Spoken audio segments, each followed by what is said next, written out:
திருப்படல்கள் 85 8 13 முடிய. ஆண்டவராம் இறைவன் உரைப்பதை கேட்பேன். தம் மக்களுக்கு, தம் பற்றுமிகு அடியாருக்கு நிறை வாழ்வை அவர் வாக்களிக்கின்றார்.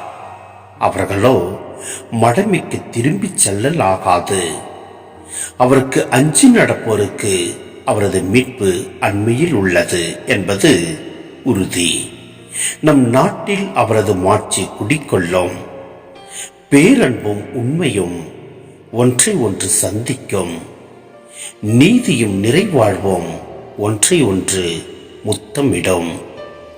மண்ணினின்று உண்மை முளைத்தெழும். விண்ணினின்று நீதி கீழ் நோக்கும். நல்லதையே ஆண்டவர் அருள்வார்.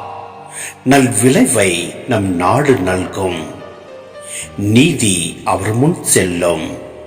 அவர் தம் அடிச்சுவடுகளுக்கு வழிவகுக்கும்.